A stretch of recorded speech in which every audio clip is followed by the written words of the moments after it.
Meadows. Everyone,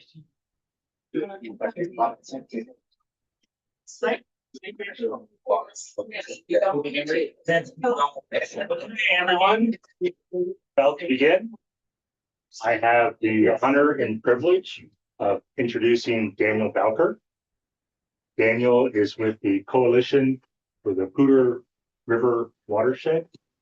They do both forestry programs, fire prevention programs, and water treatment programs, watershed restoration programs, everything that keeps the Poudre River watershed healthy and a fun place for us to work, play, drink, whatever we use the Poudre for. Daniel is the Forest Program Director. Did I get that right? Director. I have some people to direct now. That's right. That's right. And he's going to talk to you tonight about our community wildfire defense grant, amongst the other things that CPRW is doing for our community. So without further ado, I'd like to introduce Daniel Bowker. Thank you, Tom. Really appreciate that. I will pay you later. You got all that stuff right. Yes, I'm actually the Forest Program Director now. I've been, again, Daniel Bowker, Forest Program Director, Coalition for the Poudre River Watershed. Thank you guys for being here tonight. It's a pleasure to be here again. I talked to the Ecology Club in 2018, long time ago. It's great to be back. So yes, time flies when you're having fires and pandemics and all the other stuff we've had in between. But yes, Forest Program Director now, this Community Wildfire Defense Grant. I will probably say CWDG. That's what I'm referring to, this Community Wildfire Defense Grant. We call the Red Feather Lakes Area Wildfire Defense Project. There's a little history behind that name. We realize that you guys are not in Red Feather Lakes, right? But you're close. And Red Feather Lakes is actually the only census designated area up in this area.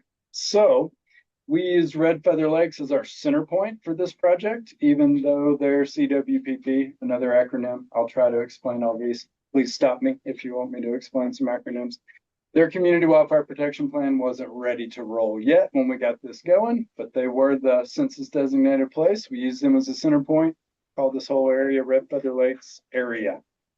All right, let me make sure this thing, do we want to deal with the clicker? Yep, in just a second. Gotcha. All right, good. I'll just keep talking in between. All right, give it a shot. Yeah, okay, gotcha. Yes, there we go. We're all set.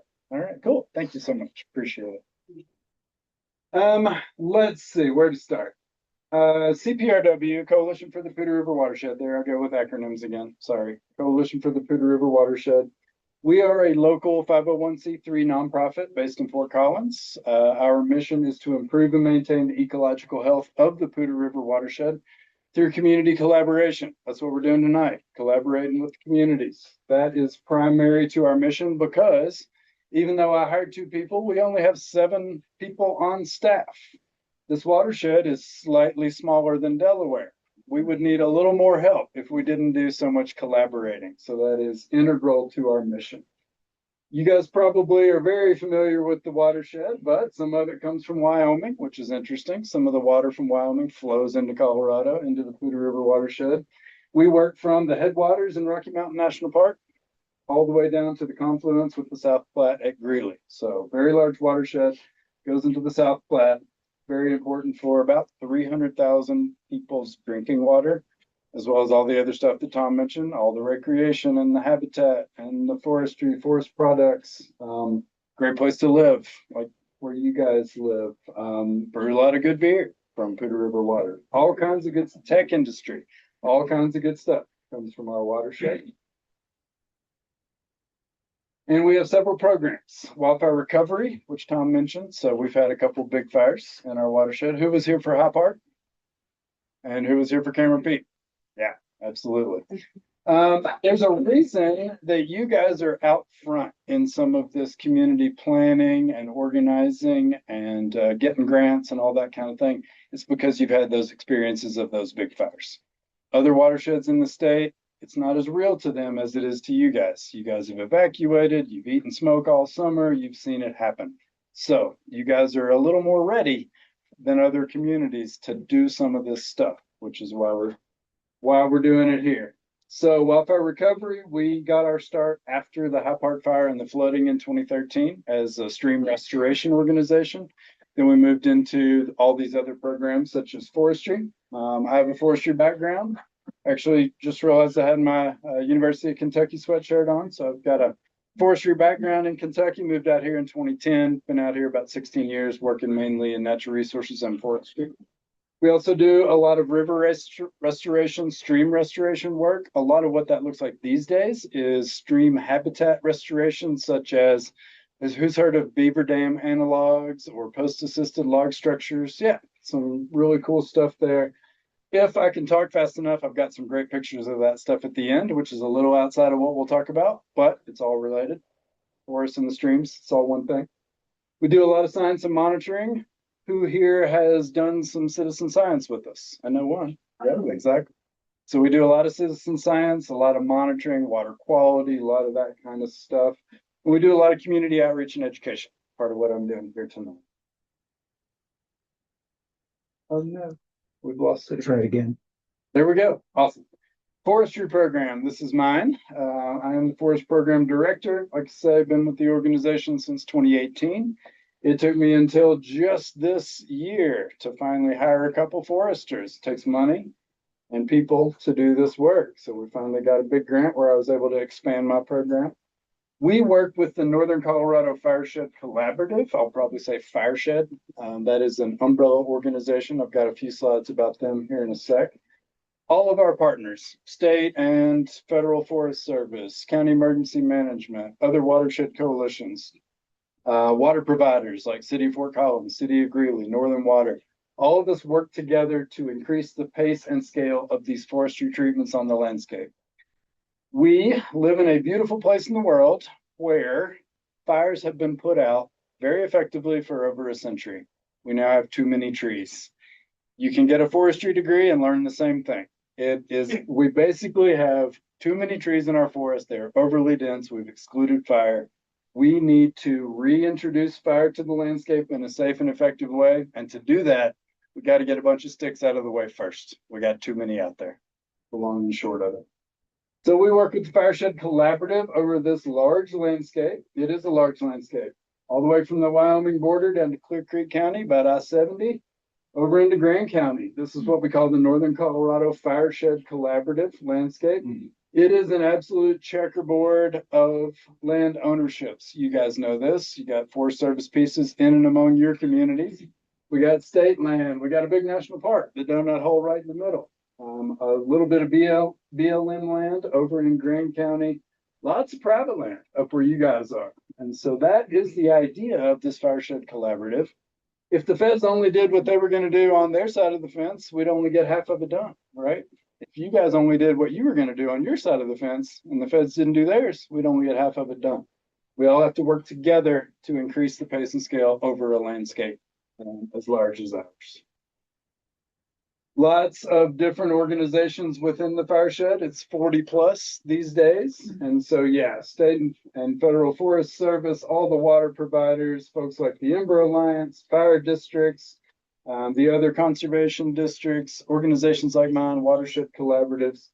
What we're trying to do is build a network so we can all do this stuff together, find the money. We have an investment committee. I'm on that committee. We're trying to develop funding sources. The government money might dry up someday. I'm sure you guys are aware of that. We have to develop other funding sources to get this work done. We have to increase the understanding of the problem. We have to face our risk and understand why we're in this situation. We're all trying to do that together. And then we got to get stuff done on the ground. We got to move some sticks. We got to get rid of some wood. We got to figure out the economics of maybe making some of that stuff a forest product instead of just waste. We're on the verge of some of that. And we have to get good fire back on the ground. How many of y'all are aware of all the Forest Service prescribed fire that's going on, like Magic Feather? Yep, some of those. Yeah, exactly. The more we do together on the community side of things to prepare the landscape for fire, the bigger and more effective of a job they can do on their land, right? We need the private land to be ready. Just makes it safer and more effective for the feds to do what they can do on their side of the fence. We have a whole organizational structure. If you're really interested, you can read our charter and all that kind of thing. Basically, we have an outreach and engagement committee that's huge. We do a lot of strategic planning and adaptive management. We have to learn from what we're doing. We cut some trees, we measure some plots, we figure out if we did a good job or not. Then we try to do it better next time. We also have Rocky Mountain Research Station and Colorado Forest Restoration Institute, both in Fort Collins, so they can help a lot with that science. We have an operations committee. I run a local operations committee where we all get together, look at the same map, plan treatments that cross boundary lines, that kind of thing. We have an investment committee. Like I said, I'm on that one, trying to find the money to do all this stuff. It costs upwards of $4,000 an acre for effective treatments these days. And so multiply that by the several million acres in the fire shed. It's not even worth putting a dollar figure on that because it's just too big to consider. And then we have a steering committee helping us get all this stuff done. I'm not clicking fast enough. Keep losing it. Oh, hang on. One more. Try it again. Yep, there we go. We can do several things in the woods. We can do hand thinning. That is sometimes what we call a thin from below treatment using chainsaws. We can get at a lot of the little stuff, a lot of the ladder fuels, a lot of the small diameter trees. Those Doug firs out there, they're cute. They make nice Christmas trees. There's way too many of them. And we try to cut a lot of those, get them out of there. Doing a hand thinning treatment, you can't really cut a lot of the big stuff because you just end up with a lot of wood on the ground. And what are you going to do with it? You know, so effective treatment in certain spots, especially where you can't get heavy machinery in. It's also expensive. And then if we are able, we can pile that fuel and burn it. Fire is always going to be one of our ways out of this mess. And so that is piling and burning slash piles. That is broadcast prescribed fire. Or Mother Nature is going to do it her way. And we've seen what she likes to do when these big fires go down. We can also do mechanical thinning or mechanical forest restoration. That includes big machines like feller bunchers and skidders, log trucks, log loaders, processors, bunch of fun stuff to play with. I've got a project going right now at the end of North Rim Road, which is technically not in your district, but most of it is. We've got a project going right now with a feller buncher, and he's going to bring the skidder in pretty soon. That way you can really drop the density because you can move some big trees and then you can get them on a log truck or get them in a chip van and get them out of there. So that's a very effective treatment. Also not cheap. And it's got to be in a spot where you can get that equipment in. You can't do that everywhere. They only operate up to about a 35–40% slope. Prescribed fire, of course, is really kind of the gold standard. This is how Mother Nature, this is how indigenous societies and others for millennia manage this landscape. And fire will always be a part of this landscape. Like I say, we just have to make it ready to do the things that it can do for us instead of working against us. And so in order to get it ready for fires like this, we got to remove a bunch of fuel first.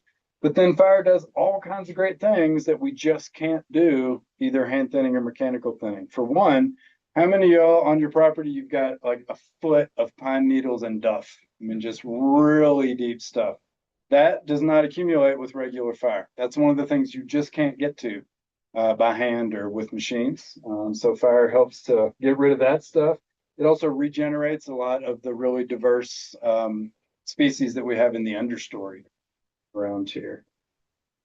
And this is a really nice graphic. Stole this from the Nature Conservancy, but fire suppressed forests, which most of our forests are these days, when they burn, we know what happens. Pretty much burns to the ground. An ecologically managed forest, when you get some thinning done and you get the crown spacing in and you get rid of a lot of ladder fuels and then fire comes through, it's not going to kill everything. When we have a functioning forest afterward, we also have a functioning watershed. Back to the Fireshed Collaborative, big landscape, little fires. And, you know, these were not cute little fires if you lived in them. That's Bobcat a few years ago. Poor Bobcats burned over and over. We've got the 4 Mile. I forget the name of that one. Crystal? No, maybe. Smaller fires, boom, High Park, right? High Park and Hewlett Gulch. That was a huge wake-up call for the landscape. 2012, almost 90,000 acres, almost all of it in the Poudre watershed. A lot of it in ponderosa pine and dry mixed conifer, where fires normally did not burn at that intensity in a lot of these areas. Huge wake up call. And of course, 2013, all the flooding hit a lot of these fire scars. We got all the erosion and sedimentation and that kind of thing. And then 2020. And that was worth doing again. You know, boom, boom, little ones, big one, 2012, 2020. Just kind of crazy what happened. Of course, Cameron Peak, we all lived through that. We were on, I mean, we also had a pandemic at the same time. It's great, great, great year. We remember it fondly, right? 2020, awesome. Pandemic going on, 150 people on a Zoom call. All of us have masks on. We got our kids in the background, stuff, craziness going on, trying to figure out what to do when this fire's over. You know, how do we get some mulch on the ground? How do we restore the streams? All that kind of thing. But at the same time, East Troublesome was going, came down into Estes Park. I heard over and over and over again how it was physically, like based on the laws of physics, impossible for that fire to come over 2 miles of ice and rock and tundra and end up on the east side of the divide. And it sure did. It sure did. And then we forget the Mullen fire was burning up in Wyoming too, all at the same time. So this was a real wake-up call. We need to do things at scale on our landscape to modify how these fires burn. A lot of people will say it's not if, but when. I honestly don't care about if or when. Only thing I can manage is how that fire burns. I can't do a thing about if or when it does, but we can do something about how it burns. This is a really instructive example. Has anybody seen the film Fire Forest? Has anybody heard of that or seen that? Tom has. We made him watch it. Yeah, absolutely. You can look that up.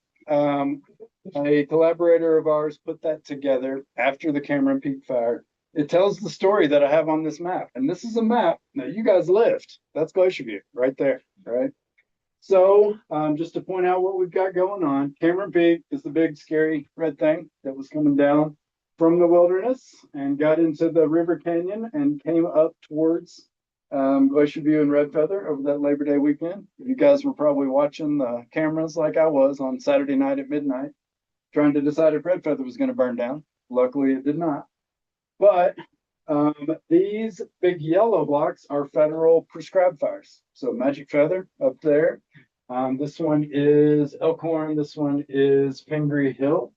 What happened, and then a little more orientation, Glacier View, Red Feather, Crystal Lakes up there. 74E Red Feather Road, Boy Scout Ranch, all the treatments done on the Boy Scout Ranch and Drava Mountain Center. Prescribed fire done over the years on the Boy Scout Ranch right there. Some treatments up on Northrum Road, excuse me. What happened during that fire? We've been talking for years about building a ribbon in between the upper elevation areas where fire burns really hot and fast and you can't put people in front of it because it's really, really dangerous.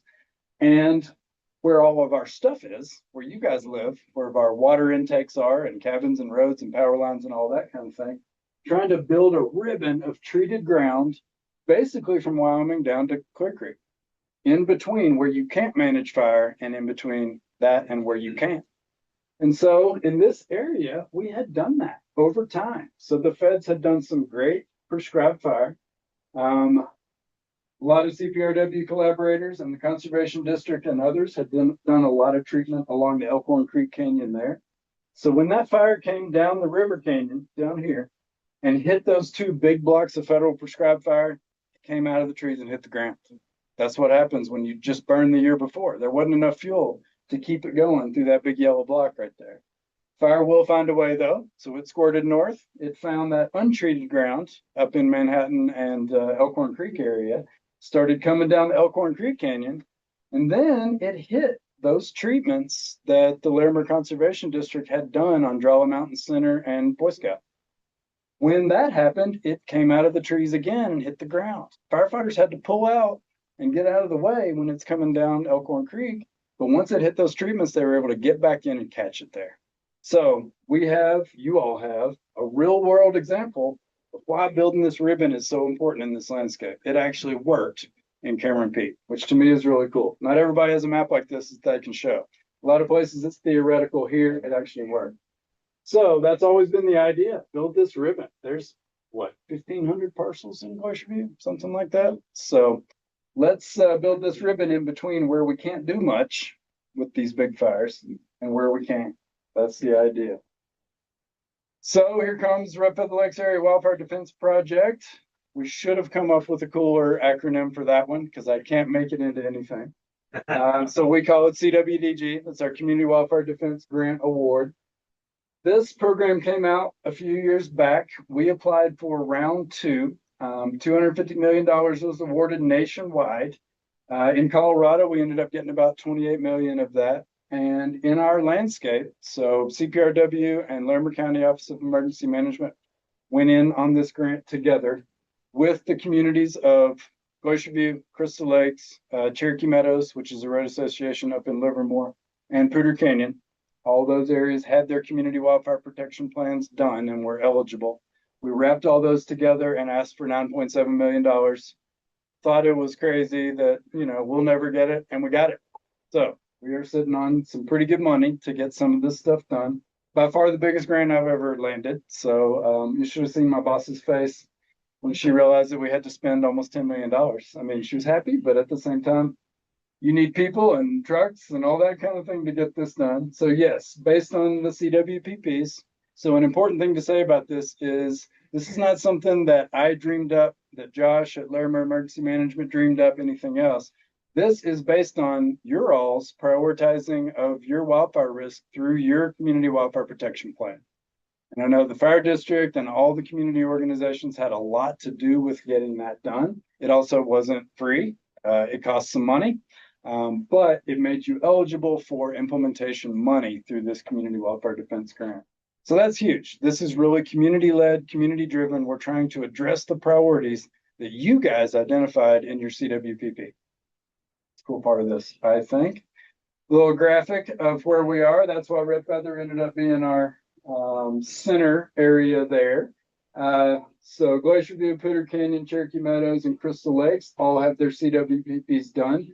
Red Feather's writing theirs right now. They're almost there. Theirs should be done, I think, this fall. And then we were calling it Upper Cherokee, but it turns out ended up being all of Livermore. So Livermore is also writing their CWPP right now. I'm on advisory teams for both of those. We're basically trying to wrap this entire landscape on the private land side into one idea, into one landscape where we can think through priorities and how to fund them and all that all together, just like the feds are doing on their big landscape. That's kind of the idea. So yeah, 9.7 million and change. There was 40 cents on there. We love to joke about that. It's actually in the budget. There was 40 cents. I don't know where it went. I didn't take it, I promise. I guess we had to round up or down at some point. Larimer Emergency Management was the actual applicant. They are holding the money. It's coming through the State Forest Service from the Federal Forest Service. And then CPRW has a big chunk of that to help spend. What we are trying to do, and now I kind of get into the meat of this, I'll run through this. I really want to get to the HSE stuff. I want to make sure we talk about that, and you guys can help me talk about that as well. And I would love to hear questions. So don't let me just talk and you don't get your questions answered. But what we're trying to do is basically several things. Fuels treatments. So we have about 4.6 million to do up to 800 acres of treatments, and that's on larger private parcels, community open space. We got 1.5 acres done on what we call Lions Creek, is a Glacier View open space not too long ago. So we're making a start on that already. We got about 1.4 million of that to do up to 10 miles of the highest priority roadways. And these, again, are all identified and prioritized in your community wildfire protection plan. How many of y'all have seen that treatment that we're about half done with on North Rim Road? Going down to the creek. Cool. Yeah, I'm really proud of that. It looks really good. It took landowner willingness to do that. They had to say yes, they wanted that. We went pretty heavy. We got some crown spacing in there. We got rid of the ladder fuels. Henry and Paul and a bunch of poor old guys moved a whole lot of firewood until we got some young folks out to help. A lot of firewood went to people who needed it, and we've got a great treatment going there. We've got more parcels to wrap into there before we're done. But that's the idea. So 10 miles of the highest priority roadways and evacuation routes. Home ignition zone and defensible space. Y'all know what HIZ, if I say HIZ, home ignition zone, defensible space, basically zone 1, 2, 3 around your structures, 5 feet, 30 feet, 100 feet. So we got about 1.6 million to do up to 400 assessments and treatments, along with some tools and things for your ambassadors to get that stuff going. We're going to do some evacuation planning and drills. And one of those is coming up. Tom could probably give you details on that, or we can send them to Dakota if they're interested. Biomass reduction. Turns out it's a whole lot of fun to cut stuff down. What do you do with it once it's on the ground? That's a big problem. We know for sure. We got about $1 million to help manage that problem. That's about $1 billion too few to get rid of all the wood, but we're making good progress there. Quick aside, I'm going to a meeting with a bunch of people on Friday over in Grand County where we're talking statewide. How do we deal with biomass? Is it this new charm industrial? Is it biochar? Is it mass timber? All the above, to me, all of the above. We need all those things as an offtake market, but we also have to be burning stuff. So there's that. Anyway, biomass reduction and then implementation and administration. That is for people, time, management, all that kind of thing. Turns out it takes a couple $1 million to manage 10 million bucks. And that also looks like people, which is kind of cool. You guys, some of y'all might recognize these guys. Megan and Charlie are the two foresters that I just hired this year with this grant. So, back to the numbers. When you see numbers like that and you're like, man, that's a lot of money, it turns into people that get stuff done. It also turns into things like this that get people around to get stuff done. So kind of silly, I know, but when we talk a lot in these big meetings about capacity, I need capacity to do this and that. Capacity means people and trucks. That's what it means. You got to have people and trucks to get things done. Anyway, the partnership, the way it's built is from the ground up, which I'm really proud of. I don't think this is happening in a lot of other places on the landscape or anywhere that I know of with CWDG funds. We are not telling anybody what to do. You guys are telling us what to do. We are helping to bring the money and the organizations and the contractors and all that to get done what you all said you wanted to do. I'm really proud of the way this is built. So all of your communities have their implementation teams that have looked through their CWPPs, know the priorities. You bring them up to the advisory team. I have some advisory team members here tonight. The advisory team discusses all these priorities. We take it up to the steering committee, which is basically the guy holding the money, Josh, and decide how to do it. But it's really bottom up, which I'm really proud of. Back to maps. I could kill y'all with maps, I know, but maps are my thing. If this is not a spatial thing, I don't know what it is, but back to the map. Big landscape. This is the upper watershed, so not as big as Delaware, something like Rhode Island. Everything above, basically the outlet at the canyon, including also some around Horsetooth. Blue is state land, green is fed land, white, and the black line surrounding it, that's private, right? So we have to do the private as well. Why do we need to operate at this scale? Fire operates at this scale. We're not going to have small, cute fires anymore. The fires we're going to have are going to look like this. We have to be thinking and operating and organizing and funding and implementing at the scale that fire is going to operate at. I think I just ended that with the preposition. Sorry, Mom. My mom's an English teacher. I try not to do that. So we have to operate at the scale that fire is operating. The feds are doing so. Have y'all heard of the Black Diamond Resiliency Project through U.S. Forest Service? So Black Diamond is a landscape scale NEPA. There's another great acronym, National Environmental Policy Act. We all have to, and I don't mean this cynically at all, we have to ask 350 million Americans' opinion before we do anything on federal ground. There's lots of good reasons for that. They have to go through a big process to get everything done that they need to do on federal ground. You can't just do it. They have to go through scoping. They have to ask for comments. There are really good reasons for all of that. But when you're trying to do a small project, you have to go through that whole process. So what they thought was, let's scope the entire rest of this watershed that hasn't burned under one NEPA, which is really progressive, which is really cool. So about 300,000 acres, they did one process, scoped the whole thing, decided if it looks like this, then here's your options.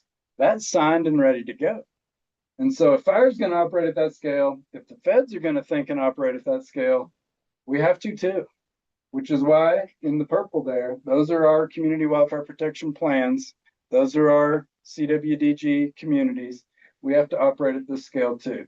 And when we pull in Red Feather and Livermore, we're starting to think and operate and implement and plan at the scale that fires and feds are working on too. That's why this is so important, I think. You can bring it down to your driveway and your porch and your acre and your road and your fire district and that kind of thing, but all that has to roll up at some point into landscape effectiveness, which is why we're trying to build it that way. And again, we're not starting from scratch. We're not telling you what we think you all should do. You guys wrote your community wildfire protection plan. You hired the Ember Alliance to do it, which is awesome. They do great work. Here's a map from the plan, your old CWPP, that shows you the highest priority hill slopes to treat, where the trees are densest, where the fire behavior is going to be hottest, that kind of thing, and the highest priority roadways. North Rim being one of those. So I'm trying to work with the priorities that you guys identified. Crystal Lakes did the same thing, very similar map, also came from the Ember Alliance. Poudre Canyon wrote theirs themselves, which is kind of amazing. I don't know if y'all know Betty down there, Betty Blendy, but she put in like 9 months of writing just herself. She had some help here and there, but wow. And got theirs done. Theirs looks a little different, but very similar. They know exactly where and what they want to do based on their plan in their planning units. And then Cherokee Meadows is a much smaller area, but they also have very similar priorities. Home ignition zone, education and outreach, access, egress, evacuation preparedness, and then outlying areas. So not just those fed and state blocks, but outlying private properties to their west. So your all's priorities are what is getting this done. All right, I'm gonna blame the slide on Josh. He made it a lot of words, but basically back to our grant application. Now I want to start talking about the home ignition zone component. So just to give you all a little bit more on the rest of it, we've got roadway treatments going. North Rim's a great example. We've got others going in the other communities as well. We've done some work on 74E in your all's landscape here. We have more coming on a lot of those things. We're getting the landscape scale, stand scale treatments going. Megan and Charlie are doing a huge amount of work on that, trying to put together hundreds of acres of private parcels and community-owned parcels to treat. That's going on. We've got an evacuation drill coming up for you guys. We're talking about a chipping program, all those other pieces. But the one thing that we're about to roll out real soon, and we think it's maybe this month, maybe next, we don't want to rush it, we want to get it right, is going to be the home ignition zone program. And so how do you figure out how to treat your parcel, the 3 zones around your structure? There's a really good phrase that another organization, coalitions and collaboratives uses when they talk about this, and they say front porch to the forest. All right, a lot of those big maps I've shown you, that's the forest to the front porch, right? Those big areas influence how fire burns and how it gets to your home. What you can deal with is your front porch to the forest, right? Your ignition zones. What does your structure look like? How flammable is it? How ignitable is it? So that is the part that I'm going to talk about now. What we want this to do is complement what the Sheriff's Office has always done through their Wildfire Partners program, training ambassadors, doing assessments. We want to get 400 properties assessed and treated, up to 400 properties assessed and treated. And we're going to give a certain amount per property, which is not going to get it all done, but it'll make a really good start on most of those properties. Again, back to this, about 1.6 million to do it. The dollars aren't as much as some of these other things, but the interest is higher. Why is that, do you think? Those acres out there, that sounds great, but I want to talk about my structure and my porch and that kind of thing. There's going to be a lot of discussion about this part, and rightfully so. Those assets, those are why you guys are here, right? So yeah, that's what this program's all about. Let's see, we want to build capacity for new and existing programs. To this grant, again, 9.7 million sounds like a lot of money. We're going to spend it and then it's going to be gone, and there's still going to be a lot of work to do. So we want to build this to last past this nice shot of money, figure out how to get more over time. We want to support you for some of the mitigation work needed as assessed on the properties. We want to be fair and effective about distributing it, not just, put it all on my house, something like that. We also want to protect against inaccurate and inappropriate perceptions. I'm glad I'm able to be here tonight to explain to you how we're going through this. Game of telephone, right? Oh, I thought I heard this, and it goes on down the line. So we're going to be doing this in all these communities to explain the program, tell you how to get involved, all that kind of thing. We really want to spend the money on treatments and not government and other organizations talking to themselves. We also want to promote shared stewardship. So we've got some public money to get this stuff going, but we know we're going to be bringing in Henry's tractor and a lot of volunteers and all that kind of stuff to get it all done as it works out over time. Home ignition zone, again, this is the HIZ. So zone 1 is 0 to 5 feet. We're not going to be messing around in that much. That's kind of up to homeowners, right? I mean, that is, not where you want your wood pile. That's where you don't want a bunch of flammable stuff right up next to your house. You want to think about, does my wooden fence connect to my wooden siding? All those kinds of things. Those are kind of structural for homeowners to do. We're really going to, and in that area, you just want to keep the fire away from the house. Debris removal, home hardening, rock, stuff like that, non-flammable stuff. Zone 2 and 3 is where we're going to be able to do some management, basically vegetation management. In this area, you want to be mowing grass. You want to be spacing out the brush and the bushes, that kind of thing. You want to make sure any trees that you do have are pruned up, and you really don't want too many trees in that first 30 feet. The fewer you have, the better. Out in zone 3, you can have some groups of trees, but again, you want good crown spacing in between them. If you got a group of 2 or 3, you're going to want 20 or 30 feet between those groups. You're really trying to reduce the vertical continuity of fuels, what could bring the fire out of the grass into the trees, right? And that horizontal continuity as well. If the fire is in the trees, you don't want it reaching the next tree. Excuse me. You all have done, everybody has done a bunch of assessments lately. 218 completed since 2024, and that's not a very up-to-date figure. There's more than that. But there are more than 2,500 homes in the project area. So again, we're not going to get to everybody, that's for sure. We've got about 1.6 million to do this work. This is number of assessments done in those 4 communities. And again, probably not up to date. So, yep. Yeah, y'all have had more than 70 by now. 94. 94. There you go. Somebody would know. Figured it'd be you. But good stuff. The more assessments, the more people are aware and ready to do the work, which is great. And then let's see. Josh's slides here. How many homes? There's 45 or so in Cherokee Meadows, 800 in Crystal Lakes, 1,200 in Glacier View, 500 in Poudre Canyon, 2,500 homes. Again, we're going to treat up to 400. This is going to be a great start. We're going to build the program. Then we're going to have to figure out how to keep it going past this money that we've got right now. So I basically took Josh's FAQ so Josh, who I keep talking about, is my partner at Larimer Emergency Management.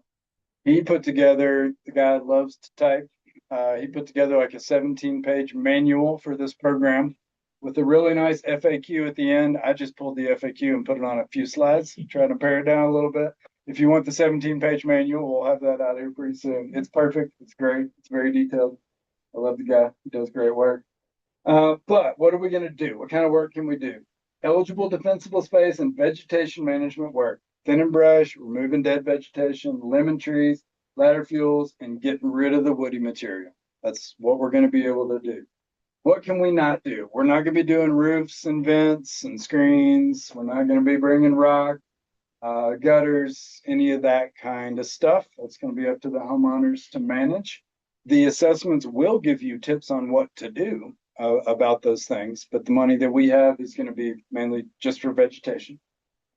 You can apply if you are in one of these areas. So Cherokee Meadows is that road association within Livermore, FPD, within Crystal Lakes Fire District, Glacier View Fire District, or Poudre Canyon Fire District. I imagine that includes all of you. It needs to be privately owned. It needs to be developed. And so that is going to mean not just open land. If you have structure on there, We're still talking about campsites with campers. I don't remember where we ended up on that. Don't quote me on that yet. I'm not sure. I'm not sure yet either. So let's leave that for a minute.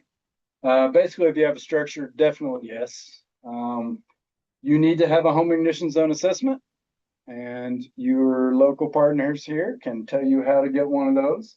And you will need to provide a signed right of entry. That's on the website that I'm going to show you after a while. And that basically gives county CPRW the ability to get on your land, do the assessment, hire the contractor, spend the money, get the work done. Those are all the qualifications.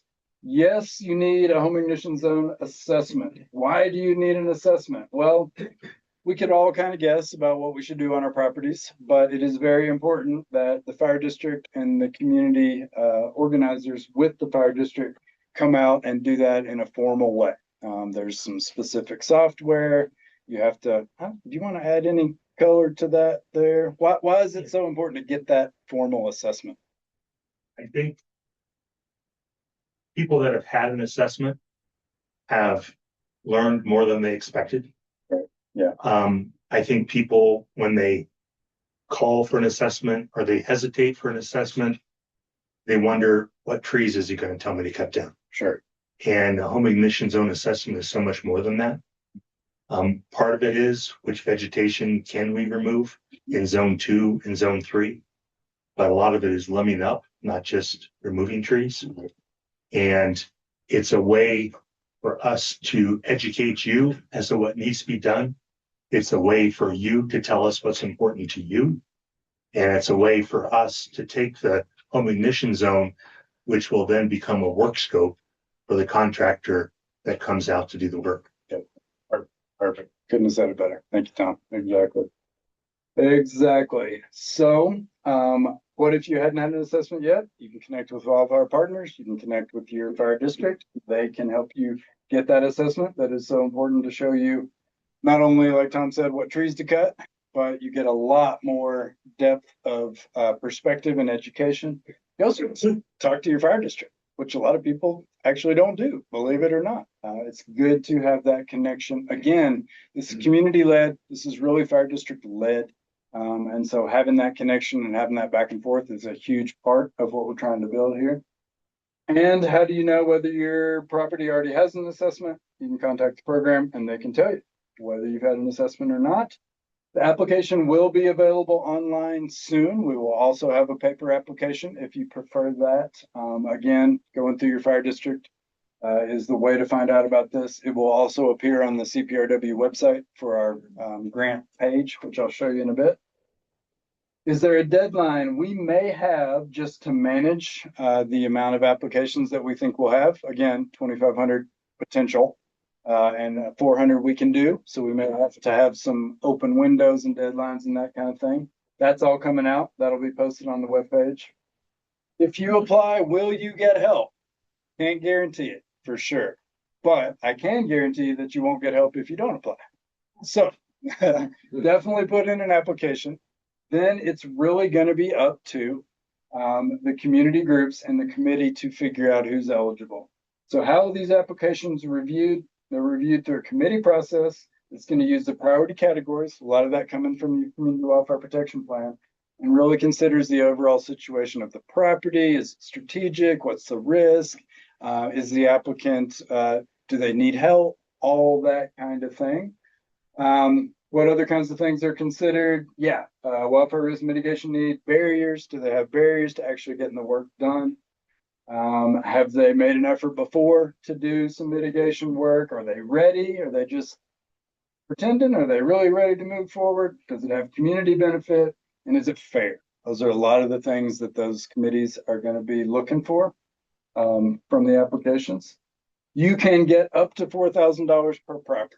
Has anybody mitigated their home ignition zone and it costs more than $4,000? I know of a few for sure. So this doesn't guarantee that everything gets done, but we do have to cap it at some level. We could spend a whole lot of money on just a few properties, but I think it's much better if we spend up to 4,000, which is a significant amount of work on a lot of properties. And then you know, homeowners can pitch in and get more done, that kind of thing. So yeah, won't always pay for everything listed in the assessment. We may only cover part of the recommendations. The final scope, if it's super steep or it's very dense, it may end up costing more. What happens if your property is selected? Well, we have a program specialist now that's on board through the county. She is somebody some of you may know already. She's awesome. She's going to be managing a lot of the personal contacts. If your property is selected, she will contact you, review the assessment, develop that scope of work. Again, not just letting a contractor come in and do what they think they should do. It's going to be all written down in the assessment and then a developed scope of work with you, and then get your approval on that. You'll have to approve anything that happens on your properties, of course. And then once the work order is issued, the contractor will contact you to schedule that work. So we are using private contractors to get this work done, which is also part of the strategy, right? If we just use government resources and assets and that kind of thing, we wouldn't be building that local contractor capacity to get the work done. So that's also part of the goal here. We need this to last past this one shot of money. And do I get to approve the final work before it happens? Absolutely not. We're going to do whatever we want. Yes, you have to approve everything that happens on your land. That is ground, always. You approve everything that happens, and you will be asked to sign that scope of work to say yes, that you're good with all the stuff that's going to happen. More words, and then I'm almost done with the words. I think that says, will the contractor contact me? Something like that. Yes, after you get your scope of work approved, the contractor will contact you to schedule it. What if you don't want everything done? Again, that scope of work is developed with property owner input, and then you have to approve it. So you're going to have final say over whether which things are done or not. What if you're not selected? You will still get an assessment, which is a big benefit. You can take that and do it yourself over time, or get your kids and grandkids to help, or, but you'll know what you need to do. You'll also be involved in a lot of the other programs that we have, like the evacuation and the other local resources. And where can I learn more? I'm going to point to the webpage here pretty soon, and we'll have all that information on. Did I introduce you, kiddo? I just pointed at you. I don't think I did. My daughter Evelyn's here, right here in the front row. Yeah, she's thrilled to be here watching her dad work tonight. Thank you, kiddo. Thanks for coming. Yeah. Let's see. I don't know if you all do these. I know she can. I'm not very good at it, but we do have a QR code that'll take you to the website. So you can scan that. You've got my presentation now. I can share it with you guys, and you can have this after. But on CPRW's website, we have a whole page dedicated to this. It's really nice. It has all of our programs that we're doing. It will have more about the home ignition zone program soon. We also have a link to a really cool 3-minute video that, I think Henry Hudson's the main star in that video, isn't he? Yeah. He's all over YouTube. He's trending on YouTube these days. Yeah. And that is great. That tells you a lot about what we're trying to do. It's a nice video. We're trying to not only do the work, but tell the story, right? And so part of that is having a videographer on board to do that. So check those out. Oh, and then I've got some cool slides about stream restoration work. But first, I'm going to quit talking for a minute, see if you guys want to add anything, see if there's questions, all that kind of stuff. I'll take a break. Close your eyes. Close your eyes. Awesome. Yes, please. Didn't you say that this program would be going to say May or June? It said May or June. Yeah, and at this point, it could be May or June. I think May is over already, so I'm thinking probably June. But real soon, we were thinking it would be live in May, but again, with equity and all that kind of thing, we want to make sure we get it right on the front end and don't launch it too soon. But this summer, late spring, early summer, for sure. Yeah. But step one is to have your wildfire assessment. Yes. And you can sign up for those tonight. I've got cards that I can give you how to sign up. Nice. Great. Any other questions? Yeah, fire away. Yes, good. One other question, we had originally talked about doing a curbside pickup. Is that still on the table? That's still on the table. Where did we land on that? The last advisory team, we were looking for a date at this point. Yeah, think, looking right? for date Yeah. and trying to decide how big it was gonna be. Yes, exactly. Yeah. Still figuring out the final details, but we intend to have a day this summer for each community to be able to do that. Yep. Yep. So if y'all have date ideas, tell this guy. Yeah, exactly. Great questions. Thank you. Yep. Anybody else? Yes, sir. Just want to comment, I think another reason to do the assessments and the applications is that in subsequent grant cycles, Yes. that's a starting place. Absolutely. Say, well, gosh, we had this amount of demand. We were only able to fund this. Yes, sir. Absolutely. You know, we did 400, but we had 1,600 people apply. So showing the need. Absolutely. That's a really good point, and it's something that we do all the time in these grant applications. Just a little more background. The year before we applied for this 9.7 million, we applied for 5 million with Glacier View. Who do we have? Glen Haven and Estes Valley. They had their CWPPs done. The other ones in your area did not. But we asked for that 5 million and said, we have the need. We have the need. We didn't get it, but you know, you have to show that need all the time. It's a great point. Yeah, we didn't get it the first time. Daniel says, we're gonna apply again. I go, oh, same amount? No, we're doubling We'll now. double 'em. Didn't get it, so we're gonna. If you don't get 5 million, ask for 10. Right, exactly. Yes, Daniel, when you get to your personal property, get a little more detail here and say a property owner has it assessed, signs the right of entry, gets the contract signed, gets the contractor out there. Then halfway through, that owner decides, gee, you know, I don't want that many trees taken out and mitigated. Mhm. Can they stop or can they change? Or how does that affect a CWDG grant? You know, Paul, that's a great question. I don't think we really know yet. I will bring that to Josh and Kaya and we'll talk that. You're right. You know, just because you signed, you know, assuming you signed the scope of work, you're good with it. But there could be the case where people are like, yikes, that's too much. We have to stop now. I mean, we will definitely stop if you say stop. I'm not sure how that affects the grant. Exactly. Great question. We'll follow up with that. Yep. Yes, sir. Does the Christmas tree cutting program, you use areas that you need to thin out as part of that?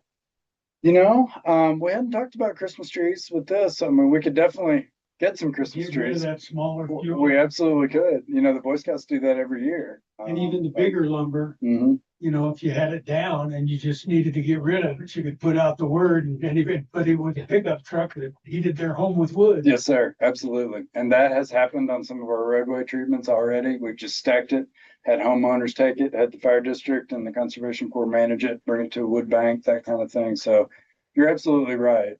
People need that material. And so as much of that as we can use in those ways, we're all for it. Yep. Yes. Just a question about the trees that would be selected. So Mhm. let's say that you want to get the spacing. I know junipers are the number one thing probably to take out. Oh, yeah. But then you also mentioned some of the firs. And then when you have the beetle kill situation possibly coming on, what is kind of the prioritization ranking of which trees will be taken? Yeah, yeah, great question. I want to let you talk about that from the assessment perspective in a sec. From a forester perspective, juniper is a huge issue. One of the treatments we're doing in Cherokee Meadows right now is that it's 85% of the juniper. Yeah, it's just, we have 5 acres of juniper sitting in a big pile on the ground right now. So that stuff is so flammable. I don't know if y'all have ever seen one burn, but it burns like a bomb. You usually get 3 times the height in flame length, a lot of embers, that kind of thing. So juniper up near the house. Not to say you couldn't have one in zone 3, you know, as long as it's spaced away from everything else. Birds love them, bunnies love them, you know, why not? But juniper, huge, removing that stuff. All the little Doug firs, again, having a few little Doug firs here and there, not a big deal. If you have a unbroken understory of Doug fir underneath your ponderosas, the fir is gonna light your ponderosas on fire. You don't want to lose those. So to me, you know, that's kind of priority. And then ponderosas, you know, this is a ponderosa pine landscape. We really like the big old ponderosa pine, especially near the homes, in those zones. We would want to focus on keeping large, healthy trees, you know, so really not wanting to take too many of those down. However, if you have too many big ponderosis, we'd have to talk about that too. We want to get that spacing. We can group some, but then you want to have some space between groups. So great question. Yes, sir. Daniel, you may have had this question already asked. Fire department is looking at how to support the slash removal Yes. by purchasing a tractor to take relieve some of the work that Henry is doing with his tractor. Right. Are there any funds in this grant that could be allocated? Great question. Short answer, no. We can't buy stuff with this grant. Exactly. That's federal purchasing rules. But you can buy pickups, and so that's where I thought. Yeah, right. If, That's if that applies there, does it apply here? yep, exactly. Great question. The pickup is leased, unfortunately. I wish I bought it. I wish we could keep it. Yeah. But yeah, We with need to lease the tractor. that's we should talk about that. The chief has barriers on that side. Oh, okay. I guess Gotcha. since we're government, Right. we have trouble leasing. I bet. Yeah. So short answer, no, we can't actually buy stuff, but we can use this money as leverage. So there was a grant application put in by some of your community members to buy a tractor, and we were going to match it. So a lot of those grants take 1-to-1. If you ask for 50 grand, you got to have 50 grand. We have $9.7 million of matching funds if you can find another grant to pay for this stuff. So there are ways to leverage what we have. Unfortunately, with this money, we can't buy this stuff. But there may be other ways. Yes. And that's the information, that's the education. Mhm. I'm on the fire department's budget committee, so Mhm. therefore. Great. I'd love to talk to you in more detail too. I think there's a lot of ways to use, we're focused on getting the work done right now, spending that money, but we also know we need to be leveraging the money that we have, which didn't require any match, with other grants like the Forest Restoration Wildfire Risk Mitigation Grant, COSWAP Strategic Wildfire Action something grant through Department of Natural Resources. There are several out there that we could ask for more millions because we have the match. And so, yeah, we should talk about those things. So Tom, I haven't talked to Dan, so I know he's looking into that. And I haven't had a conversation with him. He's bringing it to the board meeting tomorrow. Yes. Cool. Great. I'll be there. One thing I wanted to reinforce, Mhm. the idea of a contractor. Yeah. And you don't have to find a contractor. You don't have to negotiate with the contractor. The contractor is selected. One thing we learned at the Colorado Wildfire Conference last month is that people hate having to find a contractor, put money up front and be reimbursed. So we don't do any of that. You have a HIZ wildfire assessment. That wildfire assessment contractor is assigned to you. You work with the contractor on the work scope and off you go. Great point, Tom. Yep. And as far as the contractors go, county is managing that. They've interviewed several, selected a few, I think, already. Have them on board under contract through the county. So yeah, that's the beautiful part. You don't have to do it yourself. Yes. So you get an assessment, you have mitigation that needs to be done, you put in an application, it gets denied. Can you still go through the process and use the contractors if you're not Yes. part of the grant distribution? Absolutely. You can, and that's a great question. A couple different answers there. We're still on the final details of this, but say you do get selected, the contractor is going to do up to 4,000, but you have more you want to do.